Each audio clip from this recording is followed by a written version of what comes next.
Yo, what up, guys? Today, do you want to learn how to make music like this?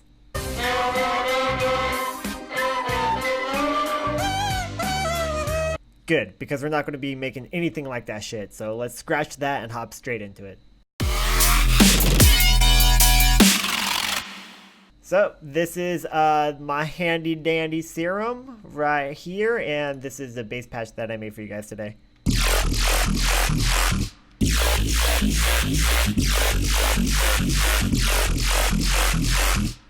Yeah, so let's hop in. Okay, so first and foremost, I kind of want to suggest setting your BPM to like 140, maybe even 150 for this bass patch. So once you got that down, let's kind of just hop right into it. So oscillator A, Spectrical, Monster 4. What I did for this is I kind of like the back end of it, so I decided to use it 2 unison, and then you want to detune to 0.05, random all the way down, wave position table 168, and then make it LFO similar to this, so it kind of just like ramps up and then cuts down for like the last 2 counts, the last 2 bars right here, and it's going to come down at the last one. Trigger 1/4, and then you want to slap that hoe right over here on that wave position table, and I did -90. So just bring it back 90. And then FM from B, good old handy dandy, can't go wrong with that. 30%, went and slapped the LFO on that slut, and then went to 8. And then make sure you're going bipolar on these as well, so that it goes both ways instead of just one way. So yeah, make sure you're going bipolar, so it's going through, not just like one side to one side. All right, now moving on to oscillator B, typical sine wave, basic shapes, analog, basic shapes, right there. Okay, how are you doing? All right, so unison up 2, detune 0.06, random all the way down. Wave position table all the way down. I did for the warp type, bend plus negative. And then what you want to do is you want to go to your LFO2, and it's basically just like LFO1, just a wee bit different. So you want to ramp up, make sure you have this tucked down right there. You want to do a little ramp up right there and then come back down. Trigger 1/4, and then you want to slap that hoe right there on that bend. It's going, was that 40? Bipolar. Make sure it's bipolar too, so it moves through. Like you can see it doing work right there, and just like moving it in and out and bending it. For the volume level, I actually automated it with the LFO, and that's going up 30. So LFO 1 right there on the volume, up 30, and then you're kind of good to go right there. Basic sub, I chose this wave type because it's just like the harmonics just kind of like accommodated the bass patch just a little bit better than a regular sine. So I did that right there. LFO 1 on that slut. Bring the level all the way down, and then your LFO 1 up 67. Blah. And then after you get all that done, we're going to move over here to the filter. Multi HN12. For the cutoff, we have 196 hertz. And then that's being modulated by LFO 1. You're going to bring that up to like 29, 30. I have the resonance up at 30% as well. And then LFO 2 is modulating the drive. You want to bring that up 29. And then the frequency is at 72. And then LFO 2 is modulating that as well, and you want to subtract it, so it's at -30. So then these two notches right here, since they're going countertunitive, then that's going to make them talk, and that's what's going to bring out some of the vowels in this patch. Like you can see it all going down right there. And then real quick, for your envelope, I decayed the attack -20, and then the release a little roll off at 85 milliseconds. And that's because like with the attack so sharp, like you can hear it just sounds like way too boingy, so I kind of just like brought that back a little bit. So it's like a nice natural like roll up ramp kind of thing instead of just like being super boingy. But that's that for that part, for that page. So let's go ahead and move on. FX. So I have my hyperdimension mix is at 16, unison all the way up to 7, retrigger, and then the size 9%, mix all the way down. Distortion. The distortion I'm using a diode 2. The drive's at 23, mix all the way up. Delay. So this is a cool little trick right here. I have it at 1/64th on both, and what it's doing is kind of creating like a really fast timbre for the track, and it's like almost doubling up the patch.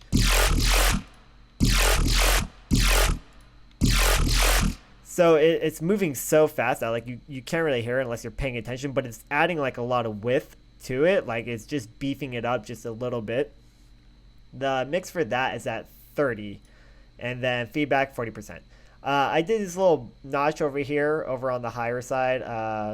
You can copy the specs, but you can just kind of play with it and see what works for you and what you like. Yeah, normal. Okay, and then moving on, I had this filter that I was not really sure on. I was kind of iffy about it. It's just a reverb. It's just a little bit, 25%. See, let's bring this cutoff down.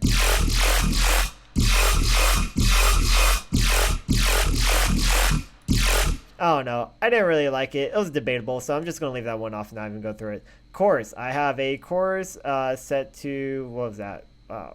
4-bar triplet, and then the mix is at 30%. This is just to kind of beef it up a little bit more.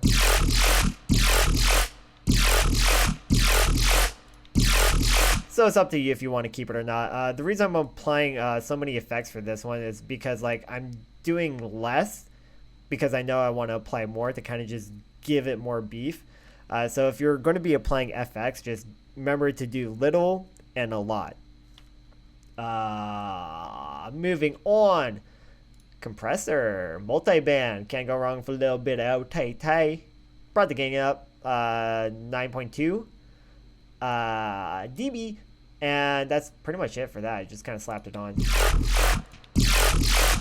And then for the EQ, I just wanted a little bit of more moving texture up in this bitch. I just want some more like vowel play. So when you turn on the EQ, you're going to leave all the frequency settings the same. I put LFO 1 on the frequency over here for the high pass at 16, and then boosted the gain 7 dB for this notch over her.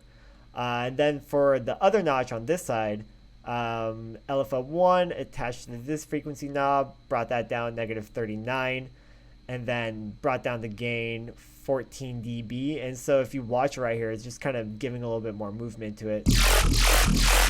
Without, I just feel like it's really enhancing those growls, like the vowel movement. Like if you were to like talk, it's the same like filter that we use kind of like in our throats. So the more notches and peaks that you have while you're talking, it's going to create more valve movement, and I feel like that's really enhancing this growl as well. So that's pretty much it, dude. And then one last thing, in the matrix, you want to scroll all the way down. Go ahead and assign yourself the LFO 1. I assigned it to the master tune, which is in global master tune. Right there. Yeah, how you doing? All right, and then you want to go bipolar. Because that's like, you know, the best way to find chicks anyways, is to find the bipolar ones. JK. And then what you want to do is you want to go up plus 2. You just want to go 2. If you do too much, like, you can really hear it get weird. And then if you want to get really cool and strange, you can go negative. And then polar.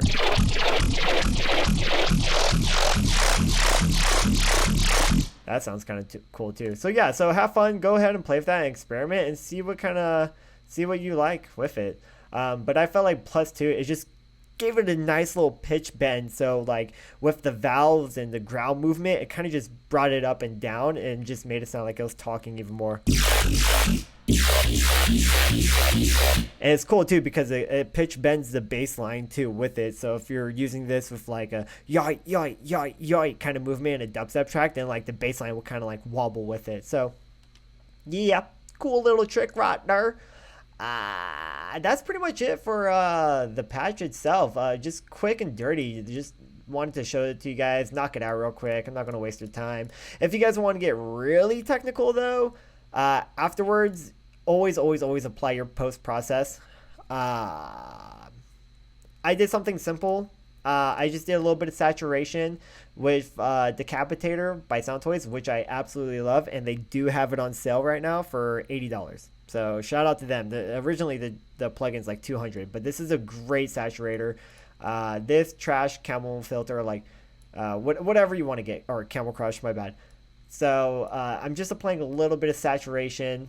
Got the thump up. I liked this algorithm the most, and then I applied a little bit of OTT after that. Left it at 80%. Brought the gain down because it's just fucking boosting the shit out of the signal. And then the downward compression all the way down. This is with that all applied.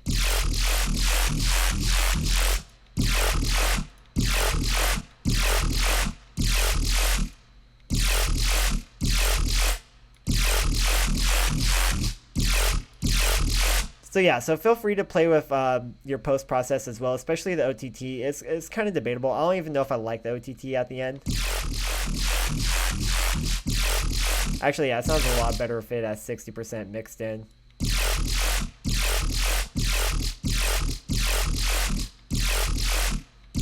Yeah, so just go ahead and kind of just play with it and see where it sounds good. Find the sweet spot. Make sure you're mixing it in too. Like, it doesn't have to be all the way in either. Or it can be. Whatever you want, dude. Honestly, like, it's all fucking subjective. So yeah, so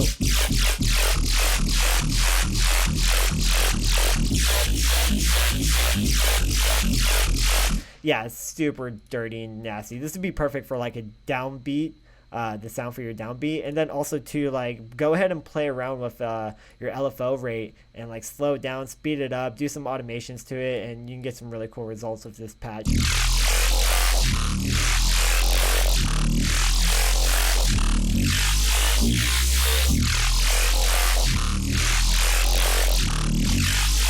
Yeah, I mean, like, that could be a cool lead right there, or it can be like the main bass patch. So just play around with your LFOs and see what you can create, man.